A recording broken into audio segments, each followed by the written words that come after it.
Press conference from parish leaders about what's going on and what their plans are moving forward. And WDSU reporter Shay O'Connor was actually sitting in on that press conference asking a lot of questions that you want to know. So, Shay, what's the latest and what can you tell us about what officials are telling you about this situation and this fire?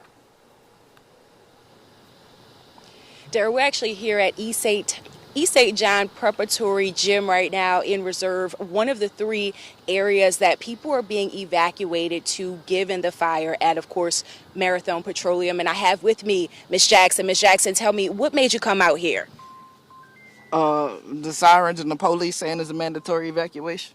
Definitely. What time would you say that was about? I mean, I really don't know because it happened so fast. Like right when I say let's go ahead and get a few things and leave, you know, we started hearing the sirens and it happened. And I mean, I didn't know it was that bad until I seen that big cloud of smoke on the TV.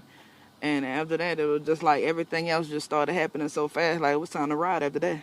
Definitely. And I see you have a few of your family members with you. Tell me, did you have time to take anything with you? We was able to grab medicine, a few pair of underwear, cigarettes. Like, I mean, it happened within like a few minutes. Cause I mean, it was pretty quiet. Ain't nobody really know what was going on. We just happened to be reading the news break and stuff. And then by the time we found out what was going on, it was time to go. That was like 5 minutes later. I ended up turning on all the news on the phones and stuff, and it was just time to go. I seen a little press conference where they was asking them questions, but we didn't even get to watch that because then it was a mandatory evacuation. Definitely. And here's what officials are saying. They're telling us that there was a leak in one of the storage tanks, that products around that tank are actually currently on fire. The tank itself is not on fire, but that's what prompted the mandatory evacuation. Where do you live here in Louisiana? Where do you live in Louisiana? You know, I lost everything in Ida. I'm kind of just around. I'm familiar with the reserve area. That's where I end up, you know, being at when it took place. But you know, I just be in the area. And just for something like this to happen on a Friday, you know, do you feel like you could have been notified earlier? I feel like, you know, it's not like it's a porch fire. I don't know what officials was doing or when it was happening to the containment, but you know, I feel like, you know, you really can't say it unless you was in control of it or somebody else, because I don't know if we could have been notified sooner, because it's not something small like that's something big, you know. So I really don't know. Until you in somebody else's shoes, you can't say what you would have done, you know. Definitely. I thank you so much for speaking with me. And I mean, I am told that the fire is contained to the Marathon site. And of course, we're here at the shelter and we'll continue to bring you updates from here. Back to you, Darrell.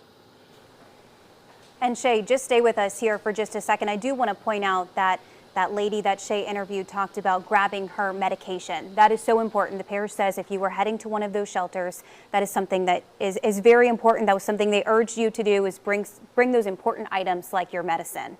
Absolutely. And Shay, I got to ask you, and if you want to ask the woman this for me as well, I know she said that, you know, this thing is so big where, you know, she doesn't know if they did a good enough job or not to really make sure folks were okay. Does she believe that more could have been done, or is she okay with how things have happened? Definitely. And I'll just walk back over to you, Ms. Jackson. Do you feel that more could have been done just when it comes to finding out, you know, what we're finding out as far as the chemicals as well as the fire over at Marathon? Tell them across from Bell Point. I don't know if more could have been done, because I'm out here. I don't know. How is it inside? Behind the gas station by Bell Point, Ma. We haven't been in there yet. Definitely. We're going to see if we can go in for you. I know that you're on the phone. I'm sorry about that. But we're going to see if we can go inside, Darrell, just to talk to more people. Okay. All right. That sounds good. Well, Shay, we'll let you get to it because I know that it's an ongoing thing. Of course, you hear Ms. Jackson talking on the phone. A lot of folks are doing that.